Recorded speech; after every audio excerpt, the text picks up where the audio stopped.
Welcome everyone to the Modern Soccer Coach final mentorship webinar of the year.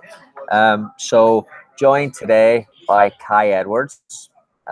Really excited about this here. So basically, we've opened this up to everyone. The mentorship group started in January. Was supposed to finish in a 6-month program, but it's gone 2 months extra, or a month and a half extra, because of my time management skills. So finally getting around.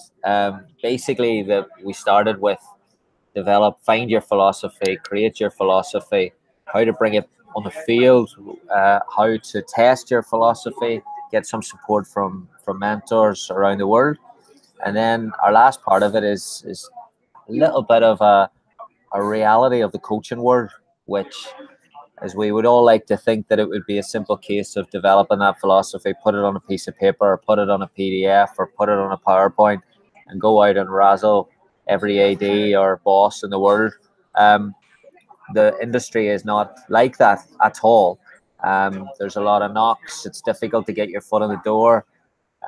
Any full-time coach probably gets 10 to 15 emails a week about how people can get into certain positions. So rather than sending a group of mentorship coaches out and pretending that the industry is something that it's not, we thought we would finish on a realistic picture, but then painting it towards a positive one. So we've got Kai in today. Kai is outstanding. I've known Kai for a couple of years, met him on the West Coast with the college scene out there. He's worked at every level here in the US.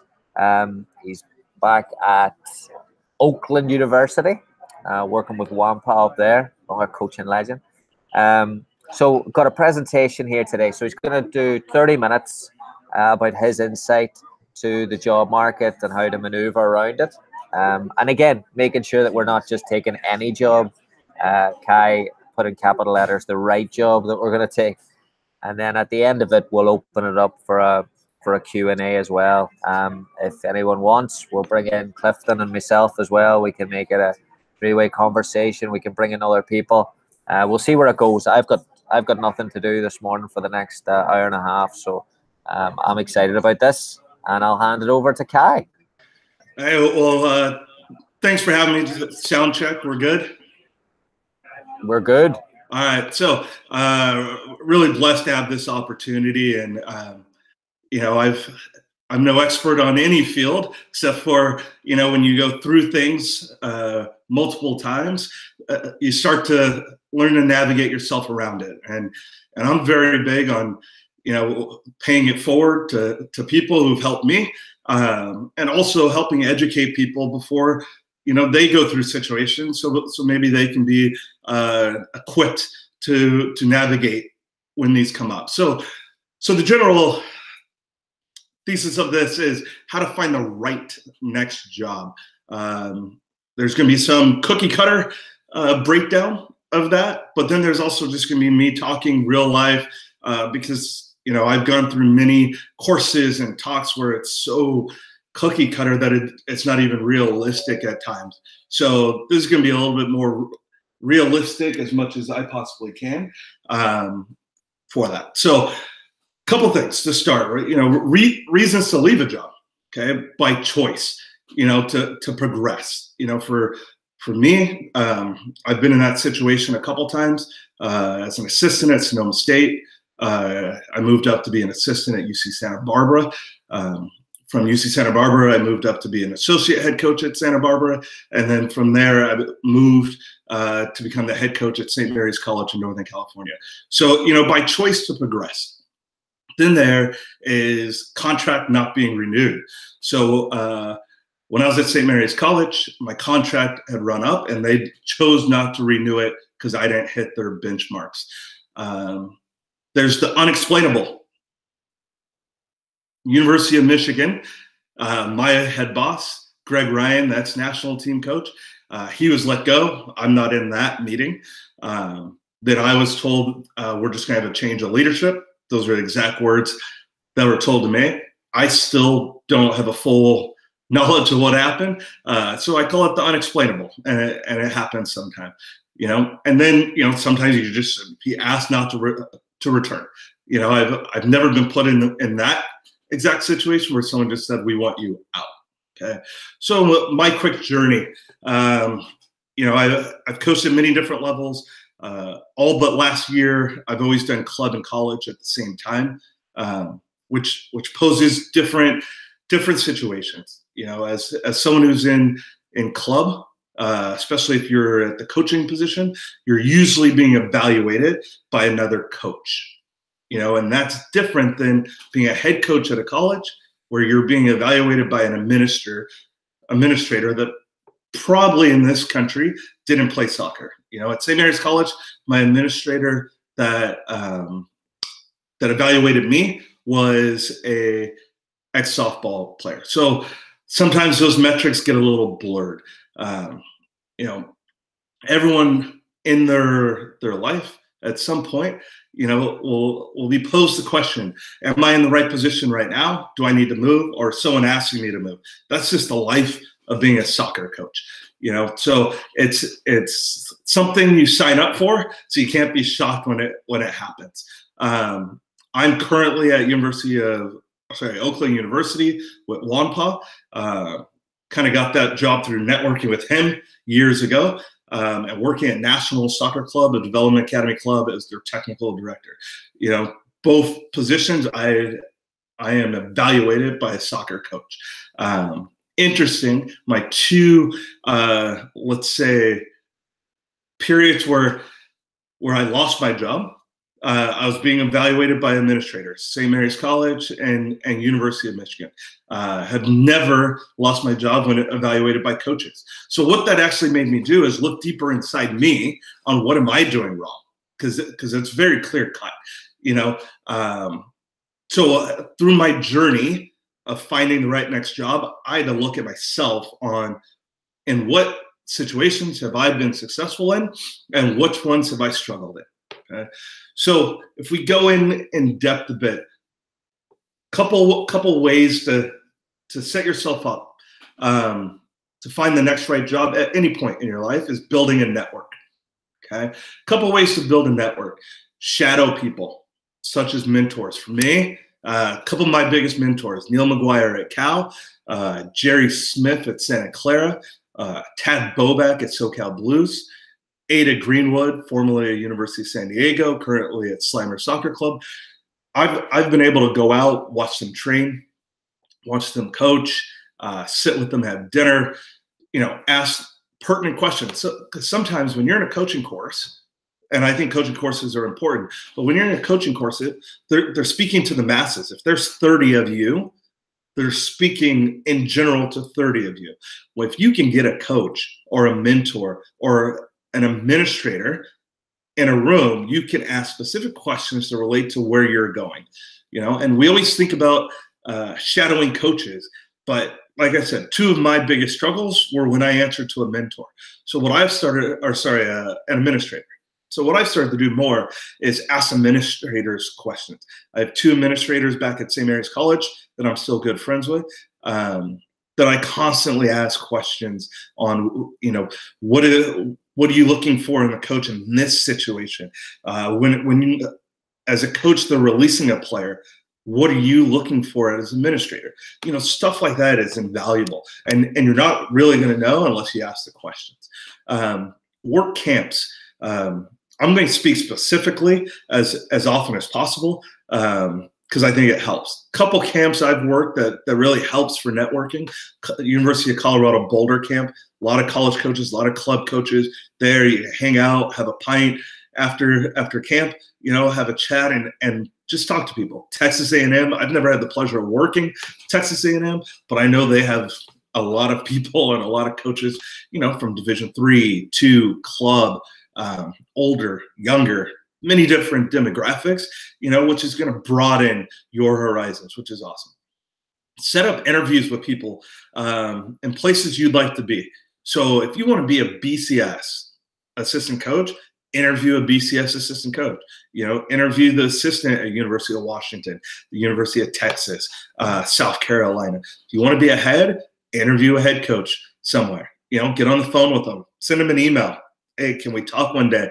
I just got a couple questions. My name is this. I'm just trying to get there. but also interview the person they report to. So if you want to be an assistant, interview a head coach. If you want to be a head, talk to an administrator, because that's going to give you insight into what that job is looking for. Euro tours. I've been blessed to go on 10, 12 European tours. I've got with a group of people that have taken us around Europe. I've been able to study at Ajax, Barcelona, PSV, Manchester United, FC Cologne, name it. I've been a lot of places. 2 years ago, I got the pleasure of being with Ivan and Romeo at Dinamo Zagreb in Croatia. Being in that is just going to give you a different light. A lot of people want to go to the highest level clubs, and it's good to go because it gives you an experience, but sometimes that doesn't relate to you.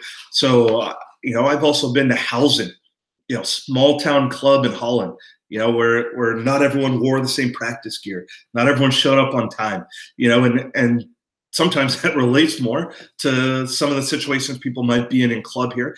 And you see how they deal with it, how they relate with it, and how they make it a successful situation. Set up your own symposiums. A couple of years ago, me, Mike Friesen at San Diego State, Jeff Lightman was currently at San Jose State. We just got together one day. We all hung out. We each gave each other a topic, and we had to present to each other. We went to my office. I think I did technology and with our teams. Friesen did scheduling and RPI. Jeff did, setting up trainings during preseason. And it was, for us, it was free because we're hanging out together. But it allowed us to see how other people are doing it in our same realm. Everything doesn't have to be a planned out coaching course. You just call 4 people, get on a Google Hangout or a Skype phone call, and give each other their own topics to present on so we can learn from each other. Go to the convention. The United Coaches Convention, so many coaches from across the world in different levels, and get out of your comfort zone. You go to a restaurant, you go to an event, sit with your people, but go find someone randomly to sit next to and just start, shooting a breeze. You never know who you're going to become friends with out of one of those things. And then social media interaction. Obviously Modern Soccer Coach, 343, many soccer chat, many different ways to interact with coaches, but don't always go for the absolute expert, the highest level person, because you might be 10 degrees of separation to get there. I think it's important to know who that person is and what information they have, but it's also important find someone who's coaching you 11 rec soccer and have them open your eyes to something, Next section, growing your reputation and building a brand. The question is, who are you, and what are you known for? Because in the end, everyone knows the brand of Pep, the brand of Mourinho. I'm a Manchester United fan. It changed the brand of Manchester United, which I'm not too fond of, but there's a brand. You know who Jose Mourinho is when he was hired, and grow your reputation. Ask people currently, what is your reputation? What is your brand? It's the only way you're really going to know. Self-evaluation in that situation is very difficult. I've had some very good friends that have told me harsh truths. Keith West at Cal State Northridge one day told me what he thought of me, and not in a poor way, but just, hey, Kai, this is how you're seeing. I asked him, and he told me. Neil McGuire at Cal, same thing. And some of those things you don't want to hear, but it's important, because you want your brand to emulate what you want it to be and not what you think it is. It also start to create your philosophy.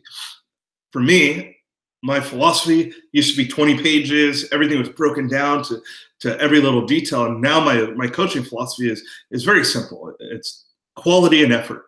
Everything needs quality and everything needs effort. And I preach that to my players. What that allows is a consistency from people who are around me.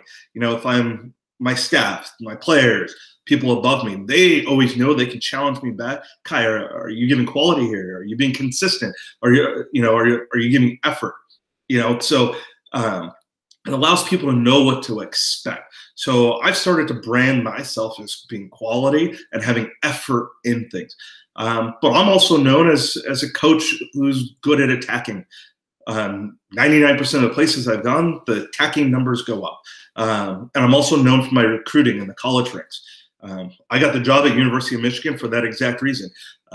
Greg Ryan was looking for a coach. He asked a couple people, Kevin Boyd at Arizona State and a couple other people. I'm looking for someone who's good at attacking, has a head coaching personality, and can recruit. And Kevin Boyd was like, do you know who Kai is? So that branding of who you are, obviously might pigeonhole you at some points, but it also will get you jobs that better fit you. Next thing, fill the gaps. So when you start to ask people, what is your brand and what isn't your brand, and when you apply for jobs or look at jobs, when you don't get them, find out why. Find out what is the reason. And in this job, you got to have thick skin. You can't sign up for it and not have thick skin. Because if you're going to ask someone their opinion on you and why you didn't get a job, you have to be prepared for the answer and be strong-minded in that. So when you find out the answers, fill gaps. So I think, possibly I was passed over in a couple jobs this spring because I don't have a master's degree. I ended up choosing to study in Europe and doing some other things, never got my master's. So I started my master's a couple weeks ago at Ohio University because I don't want that to be a reason why someone passes me up. I have my licenses, I have my A license, so that can't be a reason. I've studied in Europe. I volunteered and paid job at, 2 of the Division I, Division II, club, ODP, everything. I filled my gaps a bit, through podcasts, like I said, 343, Modern Soccer Coach, Soccer Chat, Just Kicking It, 4 good ones that have opened my eyes to some things in different regions. And then sit on committees when you have a chance. I've sat on the Youth Advocacy Committee for the NSCAA. So at the convention, I'm sitting with coaches from AYSO high school. I was the ECNL rep at the time, and we're talking through things. All these things have helped me fill gaps, and I still have way more gaps to fill, but you have to know the gaps you're trying to fill and then set up processes to fill those gaps so you can be more desirable when looking for a job. Social media. Blessing and a curse. If you do it well, like Gary does, you attract, people want to be there. People want to learn. People want to bounce ideas off each other. People feel engaged. Gary's great at that, right? You feel like you're buddies with them, even if you've never met them. And some people alienate. Social media is a way to brand your reputation. I've been very poor at it at times. And I'll just speak very honestly. I've had 2 colleges, head coaches tell me they had a concern with my social media, and that was one of the reasons they decided to pass on me. And I look back, and it was at a time period, and this is just real honest stuff, is when blacks were being shot in the streets for no reason and stuff like that. And I lashed out and was very emotional on social media because I was afraid to die at times going to 7-Eleven with a hood on, and my hands in my pocket, so I lashed out, and I look back and I don't feel, remorse or regret that I did it. I could probably have taken more emotion out of it and been more fact-based because people respect facts and people respect emotion unless it makes them feel too uncomfortable.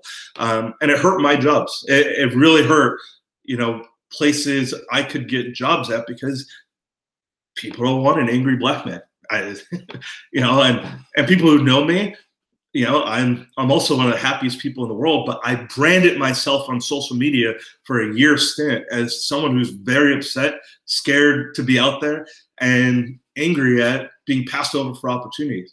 all that did was hurt me without actually doing what I wanted to do, which is open people's eyes to the situation. So social media can be great if done correctly, but also know it's branding who you are without people ever seeing you, and you can be passed over without someone knowing, or without you knowing you're being passed over. Okay. One more of the negative side, and then we go to the build-up, right? So dealing with losing your job, it's tough. I basically lost my job in Michigan and St. Mary's College.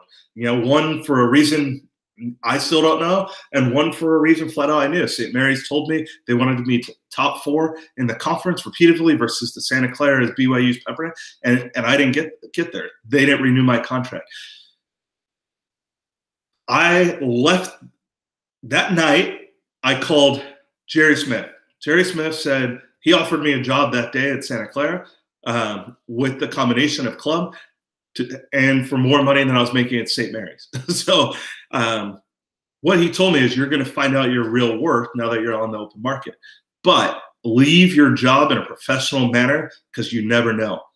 Best advice I could have ever got. So I had a struggle, 3 days, locked myself in a room. But after that, I had to pick myself up. I had Missy Strasburg, who's currently at Air Force, was my assistant. She was, my rock, my wife. And, they just believe in yourself, believe in yourself. And that's really hard to do when someone tells you they don't believe in you. Okay. But the key is come out with high character, lean on good people. Don't go through it by yourself. Ask people questions. Leave the place in a great way. The best good advice I got, I went to the athletic director, said, how would you like me to communicate it to the players? What would you like the wording to be? I sent him a thank you letter for the opportunity to be a head coach at 29 in a major conference for 6 years. I left them the scheduling. I left them the recruiting information. I left them everything to leave the next coach in a position that he wasn't hunting or felt like he was screwed over. Well, in the end, the athletic director at St. Mary's College ended up being my reference for a bunch of jobs that I got, and was like, he was a pro when he left, so I think that's very important, but confront the truth. So I didn't get it done at St. Mary's, and I didn't get to the top 4 in the conference for multiple years. And at first I was like, well, the school wasn't set up to do it. I made all the excuses. And I was like, you know what? I could have done this better. I could have, been nicer to the kids on this week. I could have trained them harder on this week. I could have, maybe I should have recruited this kid. Without overly second guessing yourself, you got to actually look at what was the actual reason. Take the emotion out of it and get to the facts, because that's going to help you later. Getting to later, looking for the next opportunity. Set up your core values. What matters to you, and look for a place that aligns with that as much as possible. Someone who values you. And a saying Missy Strasburg says all the time, also values your warts. Right? People know I talk. I'm emotional. I'm not going to be this quiet person. So for someone to want me, they know that's coming with them. So get to a place where they value your strengths, but also understand your weaknesses and can help you. Juan Paul is great right now at Oakland. Hey, let's work on this together. I've always been someone who does things alone, and he's fostering those relationships, and that's very important. Other things to do to look for, what does your significant other want? I'm married. She's from Minnesota, grew up in California, but, I have to ask her, can you get a job here? Is this what you want to do? Happy wife, happy life, and that can't be understated. Leadership in the organization, ask people around them. Juan Paul, great guy. I asked Friesen at San Diego State. I asked Toledo, people who are in the region. I asked local club coaches, what do they think? And you start to learn their leadership. Also, are you able to climb in the organization? I'm currently the technical director for the Development Academy at National Soccer Club in Pontiac, Michigan. Well, can I become a full director? What do they see as my vision? At Sereno Soccer Club, when I took over, I was the ECNL director and coached 2 teams. A year later, I was the director of the girls' side. A year later, I was the director of the whole girls side over the 5 branches. They saw a vision on where they could see me progress to, and I think that's important to get with a group that believes in who you are now, who you're not, and what you can become. You want them to see the vision of you going. And then, does the place have the resources for you to do your responsibilities? When I was hired at UC Santa Barbara, my job was to advance them in goal scoring. And I'll never forget what Paul Stump said to me is, if you're as good as we think you're going to become, if you're here in 3 years, I'm going to fire you because then you weren't as good as you can become. He gave me year 1, he didn't give me the resources. Year 1, I had the strikers, but he coached them. So we went back and forth, and we had a meeting, tough meeting. He called me out on us not scoring more goals and stuff like that. I'll never forget, in January, I almost quit coaching. And then I walked back in and said, well, I want the time with the attackers. I want this. And he goes, fine, but if we don't get it done, it's on you. Cool. Well, the next year, obviously we had some better players also. We 12-win season, top 25, first NCAA tournament in 17 years. I had the resources in that second year, and resources isn't just money, it's opportunity sometimes, to put myself in position to progress. And I was gone in 18 months, became the head coach at St. Mary's. And then also looking, what is the momentum of the organization? National Soccer Club is a merger of 2 clubs, Waza's and the Gators. They merged 2 years ago, became a development academy on the girls' side, won a couple national championships in USYS. They've produced national team players now. The momentum of the club is up. People see it as growing. So joining a group where what you want to be a part of, the momentum's going towards. Preparing for an interview. Don't take things personally. By being in an interview, you are asking someone to judge you. So you can't take it personally when they judge you. Same thing you tell your players. You're evaluating them. Hey, Susie, I don't know why we always say Susie. Jamal, Jamal, your bent ball is struggling. And then you tell them, hey, don't take it personally. Well, as a coach, when you're asking to be evaluated, you can't take it personally, but you also have to take it to heart and get to the facts. You are blessed to be a pro coach, so you got to deal with the business side also. When applying for a job, you got to write a cover letter. In that cover letter, short and sweet. Tell them why you're a good fit for the program. Do the research. I'm a good fit because you're a school in the South. My family's from the South. I have connections in the South. I know these 8 kids coming in very well. I had them in ODP. I know their club coach. Relate, without overly patting yourself on the back. You got to let them know quickly, why are you a good fit? So that's important in the cover letter. And then always have people proofread your cover letter and your resume. People who've been there, administrators, have them do it before it goes out. On an interview, there's 2 types of interviews, administrators and coaches. So tailor your information to that. Even at a club, you can be interviewed by the board. Well, the board is mainly usually parents, whatever. That's an administrator. It's a different talk than the coaching staff. So making sure it's tailored towards that. When you're on college interviews, you're going to be in many meetings. And I was once told there's 2 types of meetings. There's the 20 minutes and there's the long one. If you're in a 20-minute meeting, compliance officers, other sports, you want to let them know how you're going to help them. So if you're an academic advisor 20-minute interview, you want to, hey, I'm big on academics. I'm working on my master's.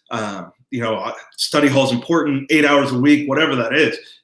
You can't get a job from a 20-minute meeting, but you can lose a job from it. When you're in the longer meetings, it's flip-flop. Now it's, what are you bringing to the table? Who are you? What are you trying to brand? That's more with athletic directors and direct reports, okay? In the interview, making sure it's tangible. What are they looking for? Top 4 in the league, graduation rates, Great experience, number of kids. I've been at schools that you had to hold 31. You know, I didn't know it till I got there. Asking some of these questions and making sure you can get to, doesn't mean you have to get to a day one, but their goals match up with the timeline and resources you're trying to get to. That's a perfect marriage. Also in the interview or before the interview, ask the old staff members questions. Ask people in the same conference, neighboring soccer clubs. I remember I interviewed for a job in Ohio, a college job, and I asked two of the club coaches, how do you perceive the college? How do you perceive the coaching staff? How do you perceive recruiting? All this stuff like that. Some valuable information. After your interview, follow up. Write thank you letters to everyone that interviewed you. You know, it doesn't have to be long and snappy. Just thank you for the opportunity. I look forward to hearing from you. Start to create your short-term and long-term plans. You know, so just in case you get called into another meeting or whatever, and they want more detail, what is the short-term plan? What's your long-term plan for that?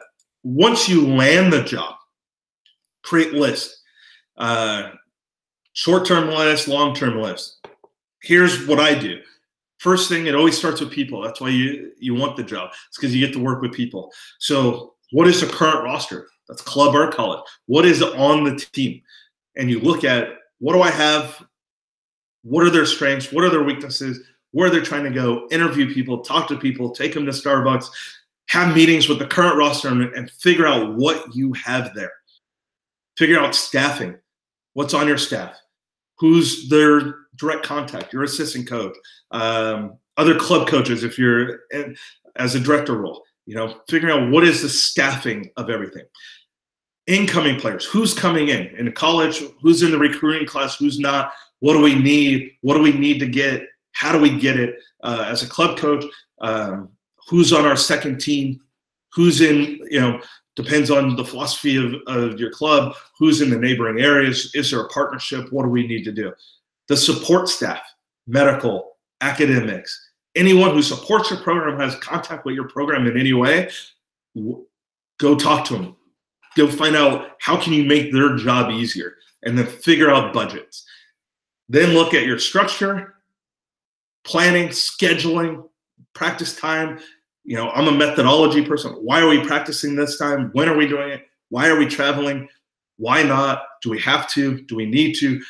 Get down to everything and break it down. Is our scheduling and our structure in line with where we're trying to get to? And just reevaluate everything. And then when you land the job, you know, a little state of the union. You know, there could be a press release in a college or even club, an email, a quick chat with the players. This is who I am. Excited to start the opportunity, and then let people know what they can expect next, and then work. So that's kind of, you know, the way I break it down. This is how I see the next job, and now, you know, if you guys have any questions, I'm here.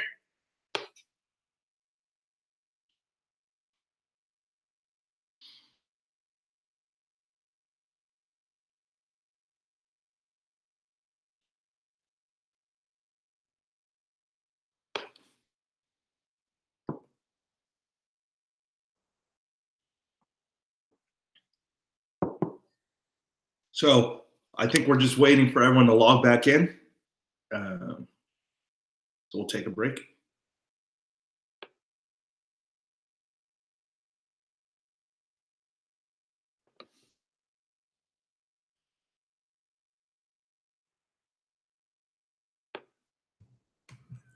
How we doing? Hey.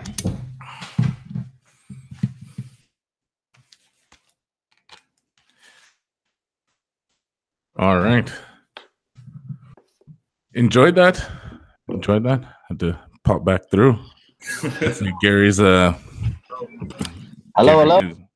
There we go. There's the man, the legend. Hey. You're on mute, Gary. Hello. Yep. Great stuff. Sorry, can't miss the last 10 minutes there. Oh, no worries. Did you facilitate questions, or how? I haven't taken any questions. All right. Well, let's open it up for some questions. I think there's a little delay in the question. Yeah. So I've got a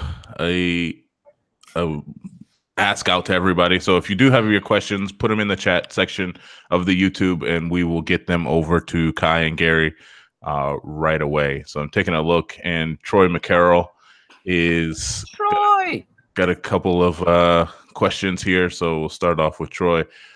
What would you suggest? And this is actually, Kai, would be good for you, or Gary, I guess both of you have done this before. So what would you suggest for trying to move to California?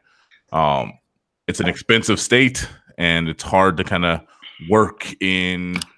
Can you make it work through club in the youth soccer game, trying to make a living coaching soccer in the great state of California? Gary, you want to take that? and Gary and I lived in two totally different parts of California. Yeah. So Gary will give his section, I'll give mine. Yeah, I will. The reasonable priced sector of California. Yeah, I mean, like anywhere, Troy, I think you can make, like, the thing is, I'm amused by coaches that say that, that the money, that they can't make the money work, especially as college coaches, because you can supplement your income fairly easily in college by working club, by doing individual instruction. There's so many different areas you can go. California, yeah, it just depends the area. I mean, it's hard, but again, the market price of getting club jobs out there, I would say, are higher than the rest of the country as well. So pros and cons. I didn't work club, but then again, I wasn't in I didn't work in or live in Silicon Valley. So I heard where the average one bedroom apartment was going for 3,000. 3,000 easily. Yeah. Wow. Yeah. So probably a different. I mean, Bakersfield, it wasn't that expensive. Before Kai gives his answer, because I moved back. I went from Idaho to Oregon to California, and I started in California with Gary as a volunteer assistant. So I've been down the road of maybe not making anything in the college arena, and so realistically, I think most places the club scene will pay enough to at least, my standard of living wasn't, as palatial as maybe I would have wanted it to be, but it was enough to make sure that I was taken care of financially and that I could actually volunteer with Gary at the university and kind of grow and develop a career from there. So, I mean, having not made any money in my first college job in California, I feel like it was, it worked out pretty well just with working club. Yeah, and the only thing I'd add, I was in Walnut Creek next to Danville, which is super expensive, was, you got to be selective in your housing market. I had to drive a little farther, 30 minutes instead of live next to my club in college, which would have been 10 minutes, but there's no way I personally could have afforded it. So I drove a little farther, lived in Walnut Creek, which isn't cheap, but it's cheaper than Danville and Moraga. But then I also set myself up on the amount of money I wanted to make outside of my set money from club and college. And I would work 5-6 weeks at camps in the summer. I ended up getting on a lot of talks. So, I'd be flown in to give a college talk. And I started doing a lot of little one-day camps and stuff like that, and became a consultant for a couple things, but also really look at, I worked at Danville Mustang, a great club, who plays solid, but I probably could have worked at a club that not as well known that probably would have paid me more because my value to them would have been higher, which I did when I started, and then I moved to Mustang. So it's finding, what number does it take to get to for you, to live, and then do everything you can to live there, because if it's your dream, you can make anything work. Here. I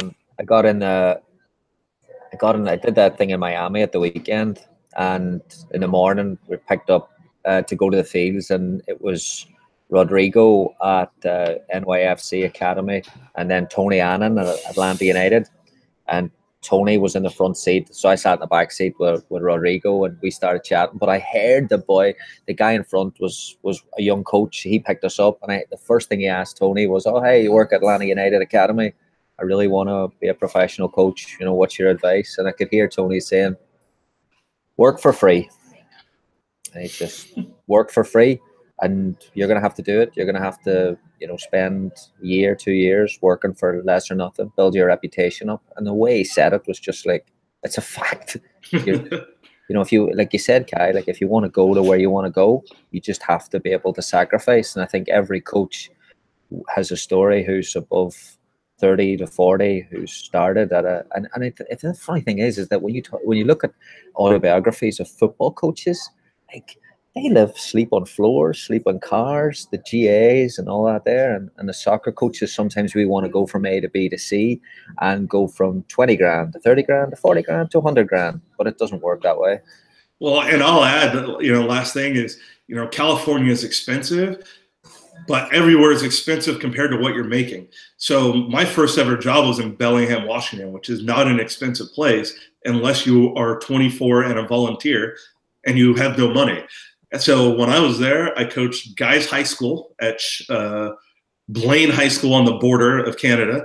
I coached middle school girls soccer at Shuckson Middle School, had 2 club teams at Bellingham Rangers, drove an hour and a half down to Northwest Nationals soccer club, who drove me in to do technical training 1 day a week, and did private trainings, and combined all of that made me $6,000 a year while coaching at the college.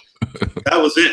You know, I made it work for 2 years, and I was known as a grinder. I took out credit cards that I probably just paid off a couple of years ago, because as a volunteer in Division II, I could still recruit, but there's no budget. So I took out credit cards and I flew myself to Surf Cup. I flew myself to all these places, and it returned tenfold. 4 years later, I was a Division I head coach. Vernon? So here's kind of an interesting an assistant coach, I guess, question here. How do you manage difficult managers, i.e. managing up? And at what point do you realize it's time to cut your losses and move on? Here we go. So Clifton, you're definitely the man. Yeah, I saw that one coming. As the only assistant coach, really, you know, in the group here. No, I mean, wow. Managing up. So this is like a massive topic, I would say. And managing up is huge. I would say that you probably can go longer with a manager or a head coach than you think you can, especially given if that's going to make your career worth it down the line. There are tons and tons of difficult head coaches out there, but they will make your career. And Kai and Gary have both said one thing that is massive is they talked about grinding. And I think that that's part of that grinding. So like we all have that story. I lived on an air mattress in my little brother's like living room for a year. So it's like we all have that grinding story, but sometimes your grinding story might be my boss is kind of, you know, he's not exactly the nicest guy to work for. But I think the more you organize your life and the more you organize the life of your boss, the easier it makes it. So those bosses are quite demanding, but you need to be able to keep ahead of the game. So always anticipate what it is that the head coach is looking for, and that will make your life so much easier. Yeah, and I'll add, first of all, if you did your homework, you know what you're signing up for to start, right? So, you know, I'll use names because I think it's just easier. There's no coach that's that easy to work for. No head coach. You know, I work for Paul Stump.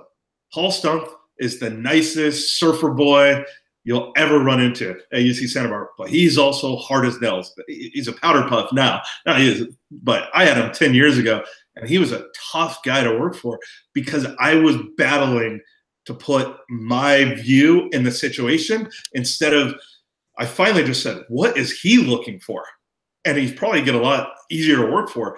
And Paul is defending. You know, if they don't score, you can't lose. I can still recite everything he does. You know, drop when your player plays it. And I kept saying, no, do it this way, do it this way. Well, when I started doing attacking sessions, and you know, one of my players would miss a shot, and I started saying, now drop and defend.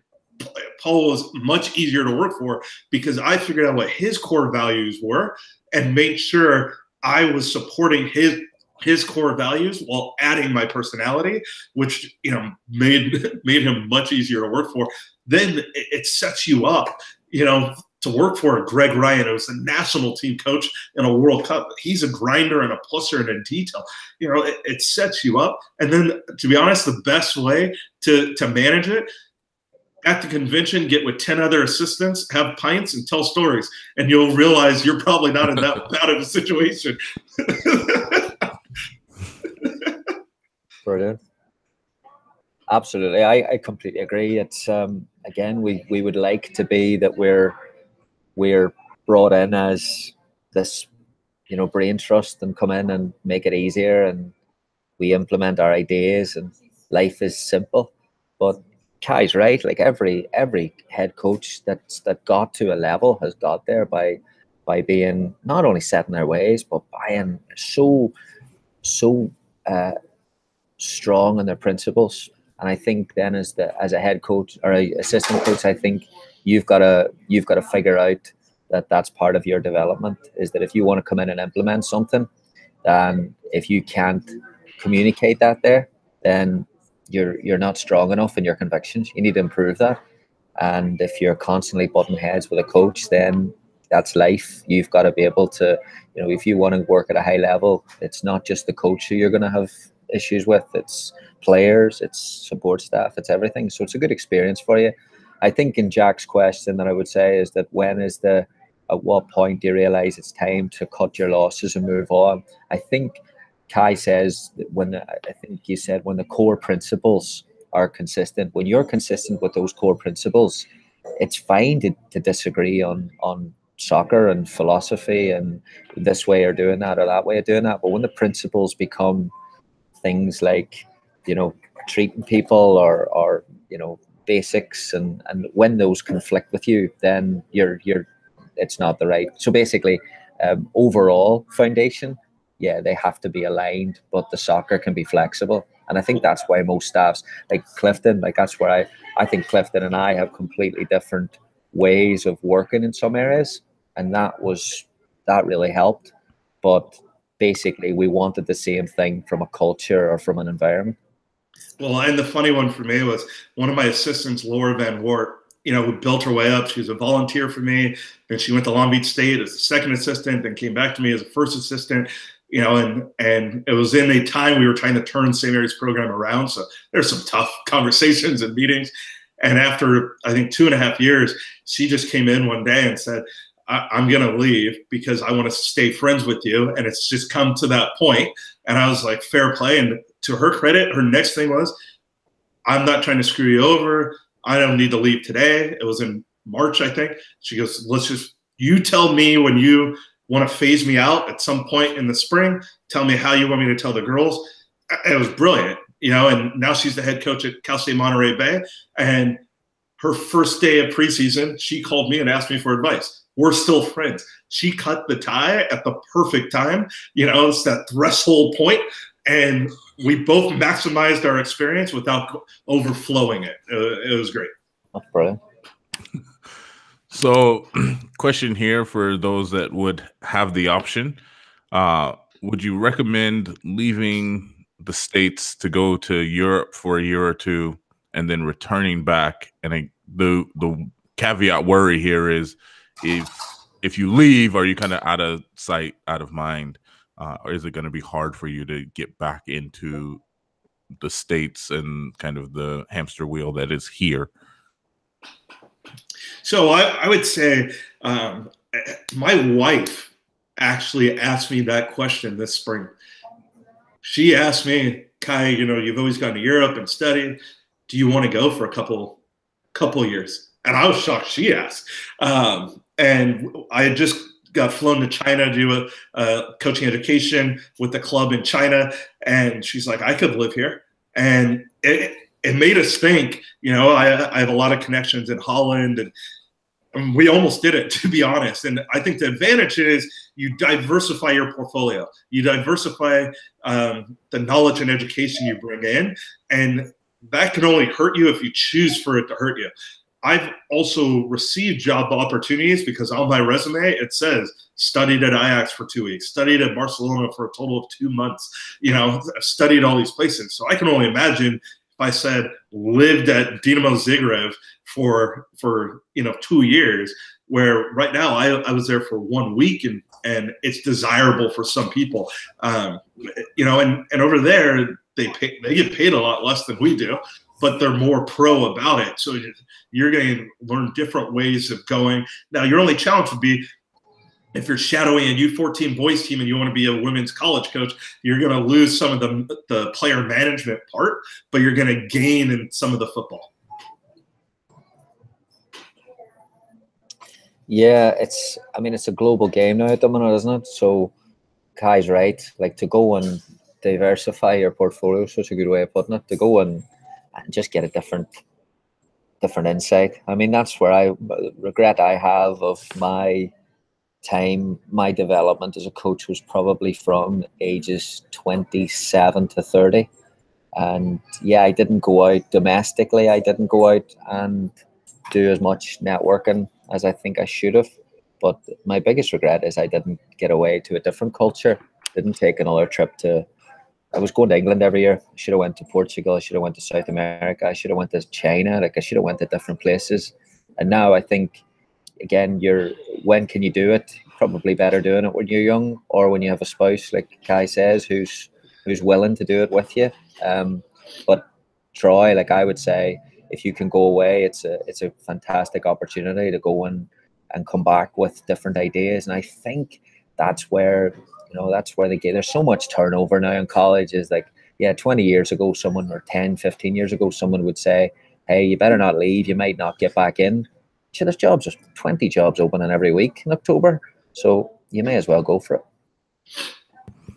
So the question's then been asked, kind of on the flip side, is like,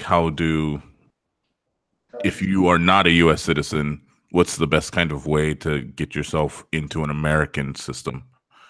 Gary, that's all you. I can recite this because I get 400 messages a week on LinkedIn asking me this here. How do I get a job on? So here's my advice. It's like, the best way of getting any job is to apply if you don't have any contacts. So you basically, your first point is, how do I establish a network who can help me find the jobs, get the jobs, all that there. And I would say that, if your starting point is, hey, can you find me a job? It's not going to be too, you're going to get out of that as much as you put into it, which is, can you find me a job? No, I can't. And see you later. So, you have to grow a relationship. You have to be able to help, give a little bit about yourself, to be like, hey, and it's not just a resume. Like, this is what I do. And that's when you build. You have to, like I say to so many coaches, you have to build your brand today. And it's not just about brand as in selling a product or doing like that there. You have to be able to say, this, I analyze games. I've analyzed games in the US. This is what I think I could bring to your team. And then, go on vacation. If you can only get here for 2 or 3 weeks, are you willing to? I get a coach last week or 2 weeks ago from Ireland come out, and he just was taking a trip. And how many coaches, young coaches, come over here and spend 2 weeks networking? Sometimes it's impossible to do over the internet. Is a great thing, but don't make it a crutch for your, you're not going to get a job off the internet. You have to take trips. You have to get out there. I would say that it's difficult in the college level to get that job if the school is not backing up the visa. So maybe your way in is through a different company that's, you don't want to come over here and work camps for 3 years. I get that there, but there's also, like, I always put people, because I know the people at GPS, I always put them in touch with GPS, because I feel that, there is they do work you hard, but they are connected to different academies in the different areas, and that can get you on the grass, and that can get you in touch with people in different areas. I think that's the starting point, is to get over here, and then it's to build a relationship with other coaches. It takes a lot of work. Can talk about like grad assistantships for college as well. I mean, is that one way to to kind of get yourself over from the student end of it? Yeah, I mean, it's tough because you're going to have, if a coach has a 9.9 scholarships or whatever it is, are they willing to give some of the scholarship to an assistant coach, or put some finances from the program into that? Probably not, like, because it's going to have to take additional funds to cover visas and cover all that there. So I think it's going to cost you money.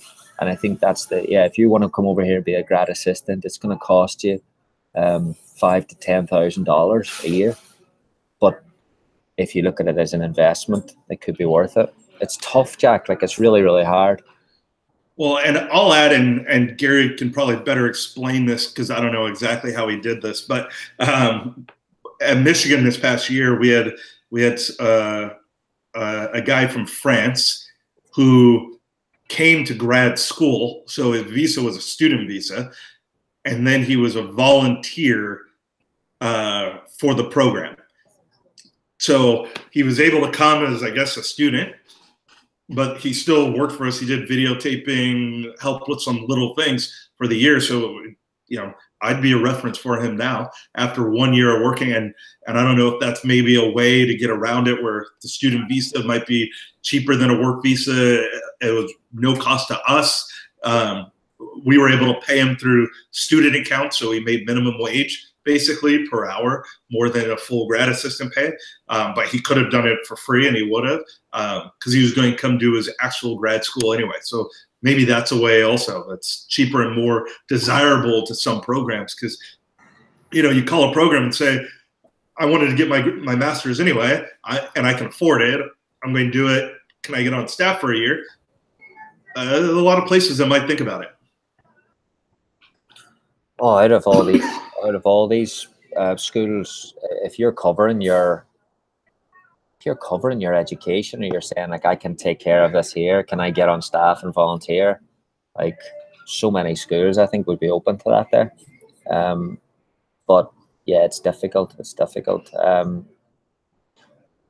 Lack of visa. Like, I'm just reading your message here. I've applied for numerous jobs, but the normal rejection is lack of visa. Yeah, it's challenging, but again, you've just got to keep looking for that way in, and that way in might be a lot of guys have come over here in club world and then have transitioned into the college into 1 or 2 years. And with the academy system the way it is in MLS at the minute as well, I think there's going to, those opportunities are going to keep increasing.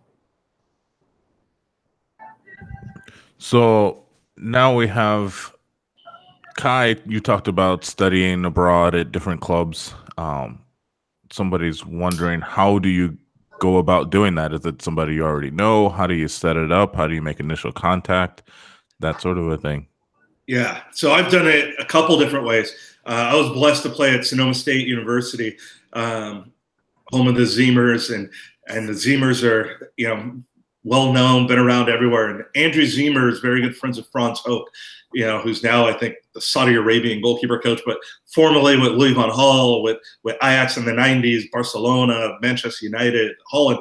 So they had a connection, and he takes, and he still does it. So contact Andrew Zeemer, Zeemer Brothers Soccer, where you go on a tour. They're expensive, but I was 1 year, I was 25, 26, and I just really wanted to go. And I just put it out to my club team and flat out told them, I have no money.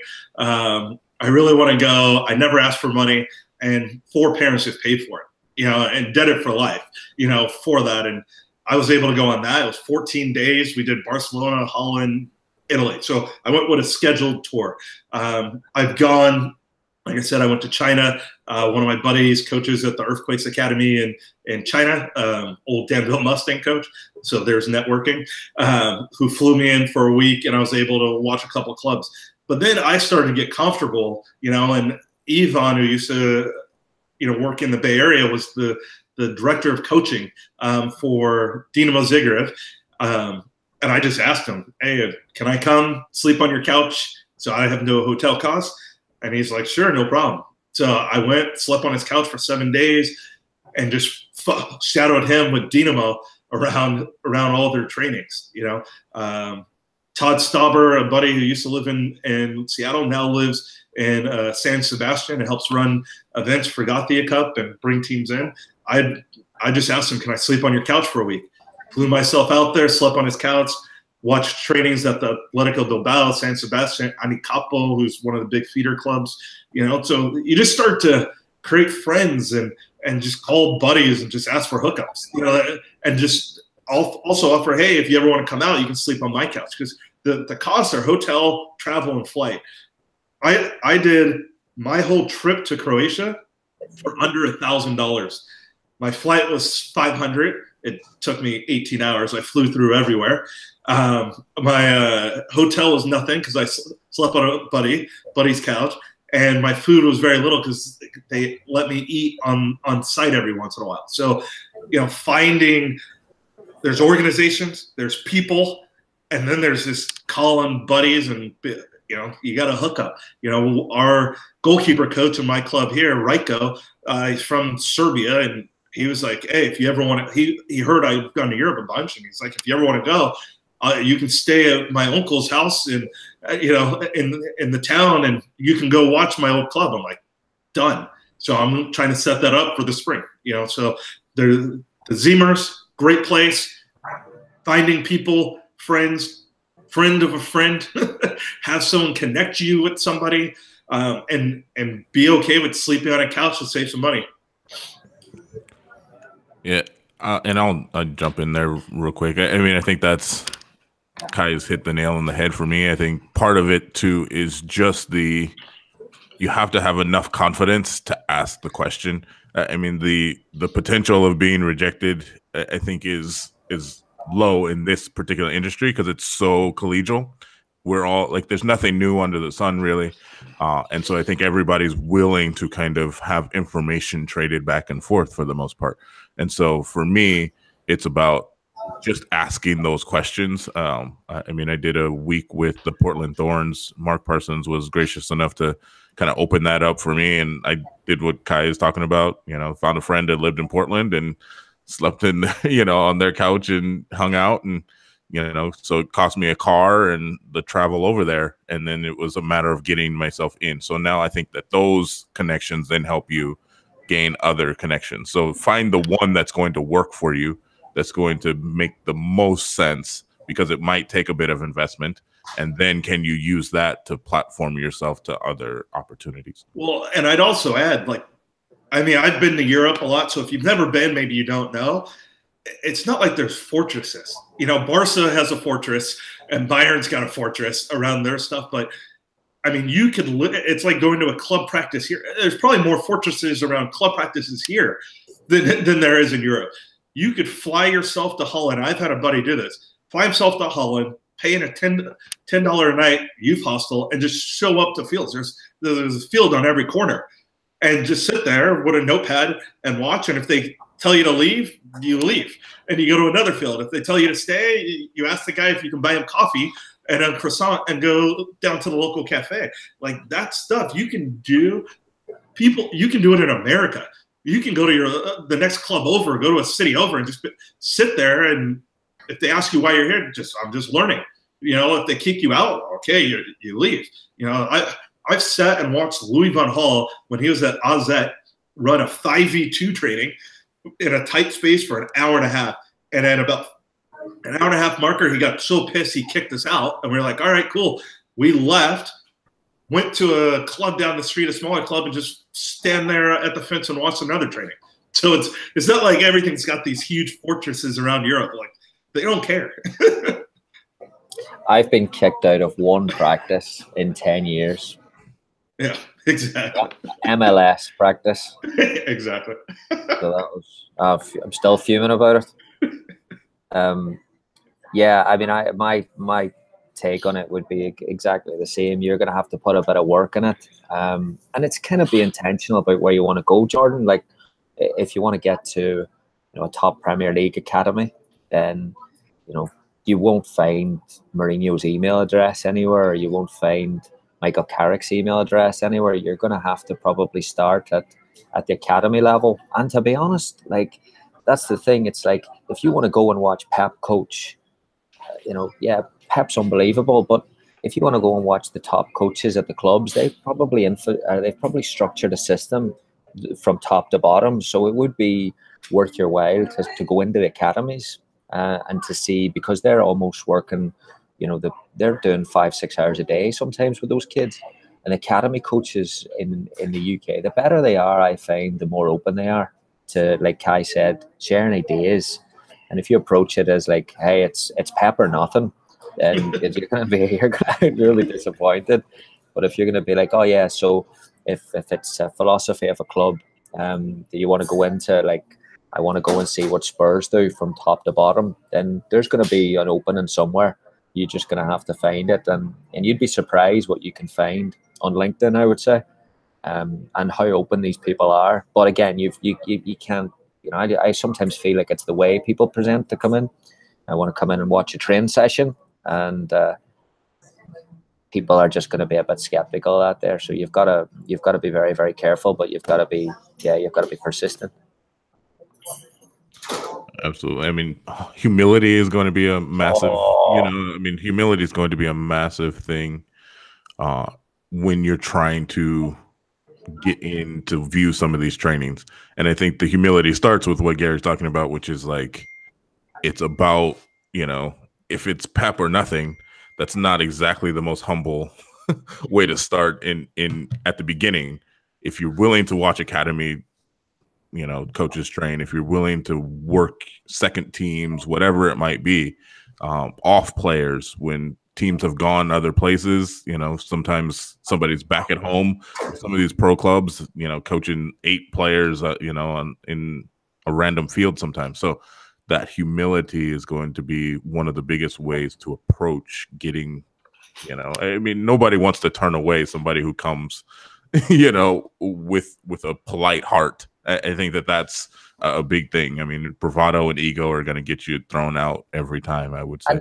I would add to that is that, similar to what Kai was saying there, you have to give up mostly your day. Like, you have to, you have to realize what environment you're in. And in those big clubs, the bigger the club, the more moving pieces and the more pressure that's in those environments. You might be sitting in a lobby for 2 hours because they forget about you, that you're there, and you have to just park your ego and say, like, man, this is, I might be like, what movie it is where someone sits trying to get the record label just to get someone to listen to their CD. Like, that's kind of the world you're in, and you have to be able to be like, yeah, I might not even see a ball being kicked today, but I might be able to spend 15 to 20 minutes with an academy coach or an assistant coach who.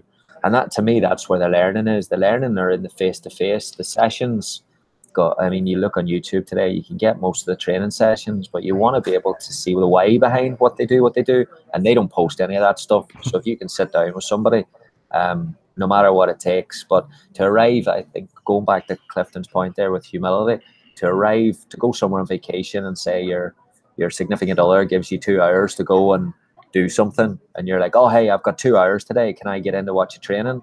No, you're not going to get it done. Yeah, those conversations are massive. I think some of the points where I've learned the most is those coaches asking me questions. When sitting down with somebody like Mark Parsons and him asking me what I thought about insert situation. And that means to you, now I really have to, have I taken care of my philosophy? Have I taken care of like how I think about the game? How much was I really, really paying attention? How much was I really taking advantage of the situation put in front of me? So, those conversations are massive, massive. Well, and I would add, in Europe, in America, either side, when you get that person, the most valuable thing in the world is time. It's because you can't get it back, right? So don't waste it with politically charged questions because it turns people off quickly. Don't go to Europe and be like, why didn't we make the World Cup? It's not going to get you anywhere as a coach for their answer, because you're probably not that close to the final solution of that. But asking things that mean something to them, and more than something you can find on their website, like Gary said, this part of the training. Why did you stand in the middle of the training instead of on the outside? Why did you choose to have everyone playing instead of a third team that rotated in? What was your aim for the end of session? Did you get there? Why or why not? That also shows investment into what they're doing. And like Clifton said, when you do that, you'll see quickly a lot of the European mentality is their next thing after answering that will be, well, what did you think? And because now they want to pick your brain on, well, what did you see? I was blessed to end up sitting with the U14 Dinamo Zagreb coach over an espresso and a croissant. And I was asking him questions on, what were you looking for in that passing exercise? Was it the detail? For him, for that, it was pure pace. They wanted the ball struck as hard as possible. And then he goes, what do you think? I was like, well, I thought it was pace. He goes, what would you have done with your kids? And and then it becomes a dialogue, because that's what they want. Coaches want dialogues. They don't want to lecture about something. They want to have a coffee and shoot the breeze back and forth. So, but when you come in with the, what would you do to change all of America, or like stuff like that? Like no one wants to answer that question, because there's no point at the time. You're wasting the most valuable thing. Brilliant. So I've got 2 questions in the queue. One is on the board, and one has been texted to me because apparently their chat wasn't working. So just keep in mind. So there's more than just is on here. So when you start a new job, what are the first things you try to learn and then implement? Oh, I'm taking this one. Because again, the misconception of that we think that we are hired to do something, especially as a young coach. I'm hired because I've got talent in a certain area and I'm going to implement this today, everything right away, and they're going to adapt. And I think it's getting the balance right between you have to get a thermometer, you have to get a gauge of where your people are at and what your culture is like, and you have to be so aware. But as well, you have to almost drip feed your contribution to that there, because if you go and sit and say, I'm going to spend 6 months watching everyone here, then they're going to say, why did we hire this person? They're not doing anything. But then if you go the other way and say, I'm going to implement everything today, they're going to switch off, because people don't really want that there. So I think it's getting the balance right between, constantly and building relationships with everyone to be like, hey, this is what we're trying to do, and constantly reflecting on that there. And if you can get a gauge of the environment and what people need and what people want, and constantly refine and chip away at that there, then you're going to make quicker progress than trying to go in and change the world on day one. Yeah, I'll echo the pulse part. You got to know the pulse. Some things, I took over a program that wanted to kick the ball to each other more, and not kick and run. So it was an instant implication, and they were all excited for it.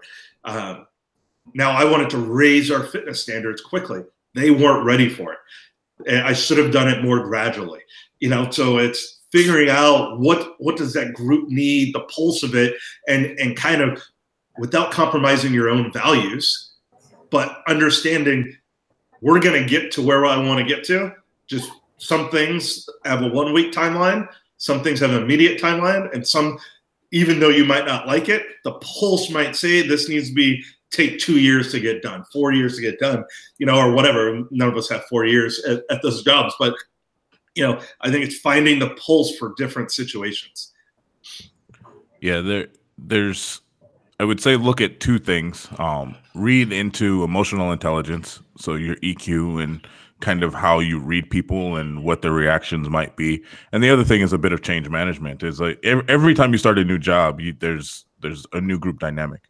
There's new change. So you can change things quickly, and you can change things without the permission of others. You can change things slowly without the permission of others. You can change them in a collaborative effort slowly. You can change them quickly. So there's different ways to manage your change. And part of the process of getting a new job should be trying to see what the stakeholders think about how fast that change needs to be managed. So look into, is this a situation that's already set up and it's a train that's rolling down the tracks and there's no problems? Well, maybe change is very, very, very incremental. It's very slow. You use a lot of your stakeholders to gain buy-in. Or is it an absolute, I mean, on soccer terms, is this an 0-19 team and it needs to be changed now, and you don't care what other people think about how you're going to come in and do it? So, I mean, look into being specific about how you're changing your program. Like, those things need to be thought of and then implemented. But part of that is in your interviews, make sure that you're asking those questions of people. Like, what is it that you're looking for from me in the next 6 months? Like, I mean, that should be something that at some point you should ask a boss somewhere, so that you're clear, they're clear, and the expectations moving forward then can be communicated and cascaded to the players. Yeah, I would say as well on that, Clifton, is that every time you implement something, even though you think you're implementing the right thing, there's also a negative, might be a possible negative offset of that there. So I would say from experience at Bakersfield was coming in and trying to, change a culture dramatically from day one, where you come in and you're like, this is the way it's going to be. It's going to be intense. It's going to be, well, like, yeah. So the obviously positive offset of that is that it changes initial behaviors and it gets you closer to the style of play you want to play at. But it also drives, there's an offset of that negatively as well, where it can I think it can offset a form of fear as well. And I don't think we ever recovered from that there at Bakersfield, to where like we came in and 6 months the culture was changed so dramatically where we couldn't bring it back to like a warm and happy place. Well, and the analogy I've always used is, the players especially, are in a house. You're walking into their house. It hasn't become your house just by a new title. It is their house. Most people will let you walk in their house and sit in the living room. You got to ask to use the bathroom and the kitchen.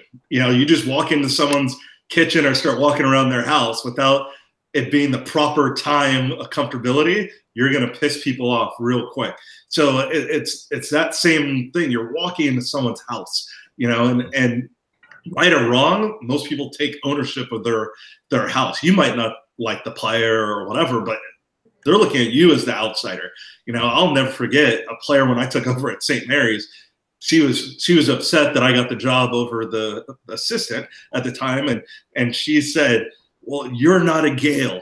And I'm like, you're right. I just got here. I'm like, I don't bleed it. I'm a Gaucho at Santa Barbara. She's like, no, but you're here and you're not a Gale yet. I'm like, no, I'd be lying to you if I told you I was. I've only been here for a month. I have to develop it so that when I yell it out at some point, you're going to know it's real life, So, don't jump into the bathroom and the kitchen and the bedroom until it's a comfortable time, because you're stepping in someone else's house. Yeah, be ready for the consequences of all those decisions that you make. There's consequences for each and one of those decisions. So be cognizant of what decision you're making. Don't just run in somewhere and do something on a whim. Think about what it is that you're going to do every day. So a little bit of go ahead. Sorry. The last thing about that is that that means that you have to develop a skill set that when you're as an assistant role now, or when you're a young coach now, you have to be thinking about what I would do in that environment and the things. And it's not just grab everything, because you're right. Every decision you make has a offset something else. So the more that you bring into an environment, the more you have to manage. So even learning to watch environments. Back to the thing that we talked about the last question. Don't go to Manchester City Academy and say, oh, well, look at these locker rooms and look at that TV. And that's not what you're going to get. You're going to get to how do the coaches interact? How is the message facilitated through the players? What about support staff, etc.? Learn to read environments as well as the game, rather than just thinking that it comes from training sessions. And ask people, what mistakes have you made? You went to Ajax. What mistakes have you made? I didn't know you couldn't step foot on the grass. You had to watch from behind the gate. I made that mistake on my first trip. I had no idea. I was ready to get the whole group kicked out. What mistakes have you made when you took over a program? Did you cut someone day one? Did you come in with this is how we're going to do it? Was it right? Was it wrong? So educate yourself by asking people what they did right, but also what would they have changed in their approach to something. So it might not change what you do, but it might give you a little more tools to be ready for if you walk in and are like, I'm going to play Cal, Stanford, and North Carolina in year one, and someone tells you it's not the wisest thing when you're trying to build the confidence of your team. And I was like, who cares? Let's play everyone. That was probably a mistake my first year when I played 8 top 20 teams on the road. Didn't really help with confidence. Probably got a good guarantee though, I would say. Didn't pay for much on those trips.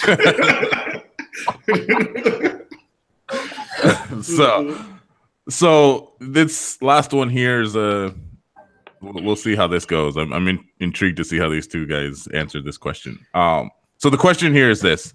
It's about licensing and badges through U.S. soccer specifically, but you can make it more global if you like.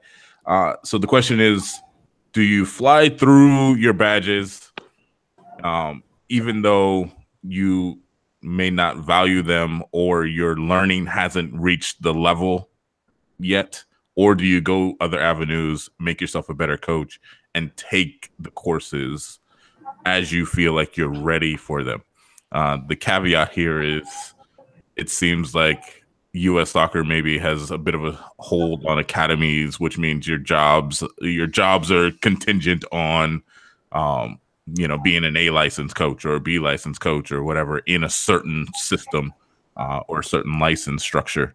So that's kind of do you go through them and just fly F to A, or do you take your time, do it piece by piece as you're ready for it to come to you? I think for me, I would advise any coaches that get your badges, go and get them. And is it going to get you the job? No, it's not. It doesn't guarantee. Everyone today has got whatever A or B. Everyone has them, so it's not just that there. But this whole webinar is about career advancement and networking and how to find yourself. You have to expose yourself to not only ideas on the soccer side, but you have to expose yourself to conversations and you have to expose yourself to different people. The best way to do that is, I did not want to be a coach. I took my badges because I had to. I wanted to go into business, but because I took my badges, that was the point that I wanted to be a coach, because the badges taught me that there was just a different side to it. There was a business side. There was people who were working at different levels. So I saw there was a different aspect of coaching. And then I also saw whether the conversations that you have in those meetings and those, on the Thursday nights at 10 o'clock when everyone's dying to go to the pub, that's when the breakthrough happens. So sometimes that, I think the danger, just my last thing I'll say is I think the danger in waiting for your badges is that you think coaching something that it's not, is that you ultimately have decided that you're going to manage your own responsibility or your development. You can't do that. Unless you are, your self-awareness is through the roof, or you have a mentor who is through the roof, you can't. You need to go and spend 1 week in Florida, in Belfast, wherever it is that I think those weeks can be miserable. And you might walk away from it saying, I learned of a 4-4-2 system that I already knew. Yeah, but you picked up more than you thought you did. And I think that those are the areas that you shouldn't be able to dismiss that there. It's not the diploma, it's not the piece of paper, but it's the opportunities that it creates around that, and it's the habits that it builds, and it's the awareness that it drives. Yeah, for sure. Yeah, I think there's a couple parts to it. In America, especially, U.S. soccer licensing is the highest recognized license. And if you're applying for a college job as a head, an administrator is hiring you, they will recognize a U.S. soccer license over a UEFA license. right or wrong. That's just the facts, because they understand what U.S. soccer is. They don't understand what UEFA is. That doesn't mean anything to them, you know, and we think it should. But if you're trying to enter their realm, they're just looking for you to check off the box that you completed. I flew through mine. I had my A by the time I was 24. Now, I chose not to re-up mine, because every time I was going to re-up it, I went on a Europe trip. Well, when I became the technical director at Nationals, I can't become the overall director because I don't have a current A. So I'm not as desirable to be the overall girls development academy director for our club, because U.S. Soccer won't recognize me because I have an expired A license. I can sit there and say, oh, it's dumb or whatever, but I signed up to be in their organization and they're saying what I have to do. So if I want to progress and I don't want to give them a reason not to take me as a national staff coach, whatever, I have to go get the licenses. What I take out of that is my choice. If I want to take it as I just donated money to U.S. Soccer, that's my choice. If I want to take it as just networking, that's my choice. If I want to actually sit there and go, you know, have conversations with people or whatever, it's all up to choice. And your value is set by the people you're working for and you yourself, you know. So I think it's important to get as many. I've actually started going out. I just got my grassroots one. I just did one of those like 50-minute ones online. Yeah, why not? You know, and I have a couple Dutch licensing things. And now people think of it as education. You know, on my resume, I have, you know, a couple Dutch, NSCA, U.S. Soccer, La Liga diplomas, and it just looks like you have invested in yourself to formally educate yourself. And you've also gone out and worked and done this, which is the informal education. And diversifying your stuff, you have to have formal and informal education. Yeah, and I'll kind of chime in, just as if you're younger in your career or you're young in age, going through your licenses, when you're talking about getting these jobs, the first 2 college jobs I got were head coaches who were in my course, who got a new head coaching job that I went and worked for them. So, I mean, like, if you want to talk about just a direct link to like getting a new job, I think for me, getting my licensing obviously helped. It's the only reason I got into some of those positions. So I think the networking part is obviously what people can see, but that formal education is what, in my opinion, professionalizes what we're all kind of doing. So there's a certain level of like, you need a professional face to how you format and how you structure, and where is your base to be able to, if you were an English teacher and you were going to become a writer, you have to learn all of the actual tools and tricks before you can break them to be a literary genius. So there's a certain level of like, do you have the basic foundation? And going through all the licenses certainly gives you that foundation to jump off from if you're young in your career. I mean, and then on top of that, I think that's where those conversations come in. If you want to go and look at somebody else's program, you have 30 other people who are there who all have programs or insights. So now you have a base to, somebody goes to their home place and you say, hey, like Kai was doing, hey, can I sleep on your couch for a little bit and watch whatever it is that you do? I mean, some of the people in, you know, my A course that I just finished up about a year ago is, I mean, you know, they're working all over the place. So it's, you know, some in the professional game, in a professional academy, some in the professional game for women. They're all over the place. So I think it's important to go through it, but you don't want to, now it's make sure you're ready to pass is what I would say, because it is getting financially prohibitive for your clubs or your school or whoever's paying for it, or you, to go and not be able to like actually be ready for it. So there is a certain level of like, be ready to pass, but if you can do it and you're good to go, I think it's a great place to start. And it is, quite frankly, you know, having your A license nowadays is more and more, I think it's going to be important, especially in the youth soccer game. Well, and I would add, especially in U.S., there's so many people that are anti-U.S. soccer licensing, and it's part of the curriculum. Like you're not in your math class in your senior year of high school saying, no, I don't agree that 3 + 3 = 6.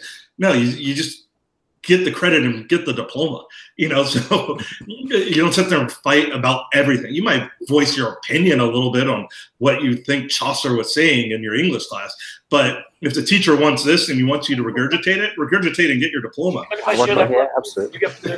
Thanks.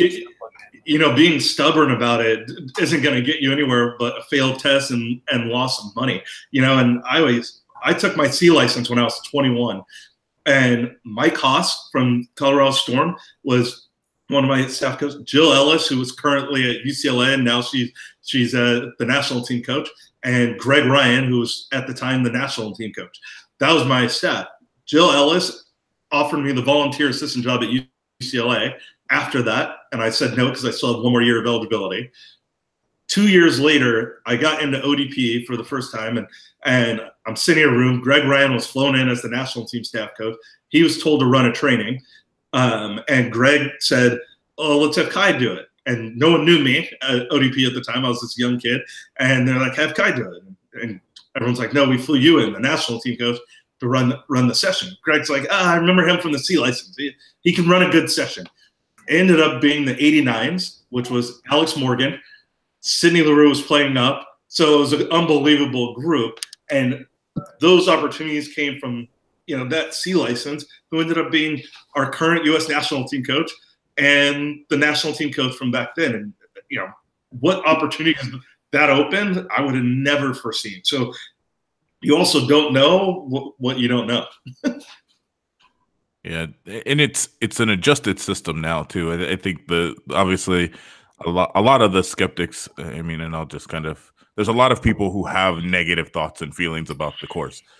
And I'm not saying it's, everything that it could be, but I would argue now that the current system, especially when you're getting to your B's and A's, is much better than it has been in previous iterations. So, I think it's a better learning environment.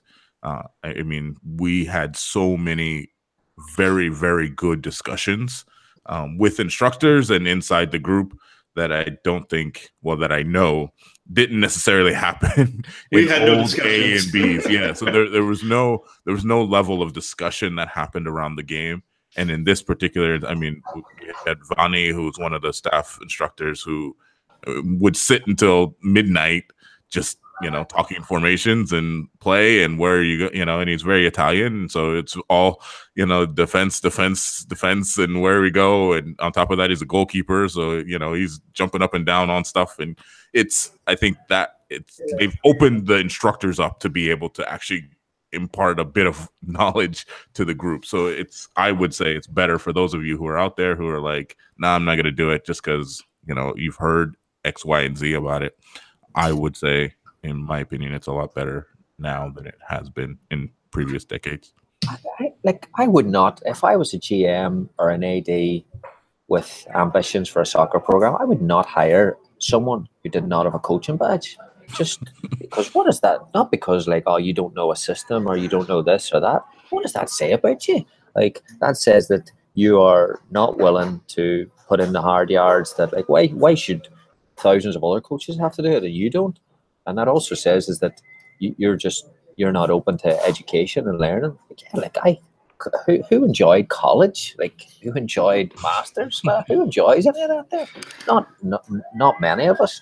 But suddenly, as a coach, you get to slam the fact that it's not perfect. We all wish that we were being educated at the Barcelona Academy every morning, but you have to go. You have to do it. So I think we have to change our mindset. I think, just soapbox moment, we still think of coaching education as something we have to do in the coaching community rather than something that we can give to the environment and we can take from the environment. And it's just, and I think until we change, I went to the thing in the Florida at the weekend and it was an unbelievable panel of Eric and Tony and Donna Lloyd put together a great 24 hours of learning. There was 25 to 30 coaches there in Florida. Like, where is everyone? Because you don't get a diploma for it, because you don't get anything special for it. Like, and that's where I feel that, yeah, you should, like, there is a space for a modern soccer coach workshop. There is a space for a Raymond for high-end workshop. There's a space for Tovo Academy workshop, everything. But there's also a big space for having to get what you have to be qualified. Otherwise, how are you going to learn? You're just going to take sessions off Twitter and think that that's how it works. Sorry. No, I figured that would get a little, knowing Gary as I do, I figured that would get a little bit of a different debate. Reopen this here. Get me people. Like, I have a debate with someone who doesn't think that they should have to take the classes and challenge that thinking. And if you can present to everyone that I should not have to take a class, and you're not, when you see a picture of Jill Ellis with her pro license, or these Pep, there's a picture of Conte sitting in the front of a room with a notebook. They have to do it. It drives me mad. Gareth Southgate. Right, stop me there. So that's the end of the question tree here. Any last words of thoughts and wisdoms there, Gary? No. I mean, I enjoy it. It's something that it's always it's similar to soccer. We think that the next opportunities are going to come our way, and we think that growth is linear, and we think that our careers are linear. Like, there's so much to this area of, even in my new position, like, it's just the things that you think will become are guarantees at a certain level it's just as difficult. Things are just as difficult, and you constantly need to not just build your skill set, but, like Kai said it, like, diversify that portfolio. I'm going to steal that one, because it's constantly being able to reinvent yourself or develop, and it's skill, and the skill is not putting on the session, or the skill is not having to break down a 4-3-3 with a 3-5-2. The skill is having to deal with people. The skill is managing upwards. The skill is building your brand. Those are all skills. The skill is working with someone who challenges you. And if you don't know how to do that, or if you think that that's not important, then you're not going to get very far in this business. I would say yes as much as possible. I mean, that's just my own personal advice, is say yes as much as possible. Somebody wants you to break down a game, break it down, do your best, give it to them. Somebody wants you to take a look at a player and evaluate that player because they need another fresh set of eyes. Take a look, do whatever it is that is going to gain you more experience. All experiences is seeing different situations, so that when it comes up the third time, you know what it's going to be about. So, say yes to as much stuff as you possibly can would be my thing. Kai? Yeah, and I'd say put yourself out there as much as you can. I won't say what country, but like, I had emailed a bunch of people and countries and texts and whatever, and one finally responded, and I was basically like, I will sit from my house, I'll watch whatever video of coming opponents you have and just send you notes just to help you out. And for them, they're like, sure. Now, who knows if they read it or not, but you just put yourself out there, and next thing you know, they're starting to implement some of that, and it puts you in a different light. The most I probably ever learned in one single time was when I was in Bellingham, Washington. I was a head coach of a middle school girls team, head coach of a high school boys team in a low division, head coach of 2 club teams, director of coaching, and a volunteer assistant coach at the college. I was in so many different realms that it helped me more than people think, because people, well, if you've only coached club, then you've never been an assistant. That's a different world. If you've, most likely, if you've only coached college, you've never been in club. If you've only been an assistant, you've never been a head.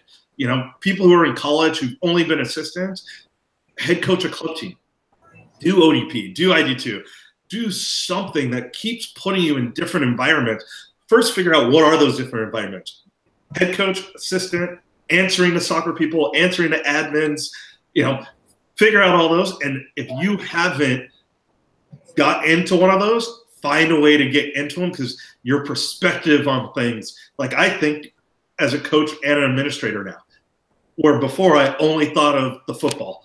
Now I'm like, okay, if I'm going to bring a kid in, what are the parents? What's the school thinking? What's the, you know, did I lay it out correctly? Is there an email string? You know, all those little things that you're only going to know if you put yourself out there. Go be a scout. Go be a free scout somewhere. Tell some Trinidad and Tobago that you know you'll scout for Trinidad and Tobagoans in your state. What are they going to say? No. If they do, move to another country. You know, find other things, and it will help you in actually molding what environment you want to be in, because you might think, I want to do this, and in 5 years of doing that, you might be in a whole different world because you've been exposed to so many things. It's your first 2 years of college, general education. Learn a bunch of little things, so when you get to your grad school, whatever, you're into a specific and a specialist. And thank you for having me.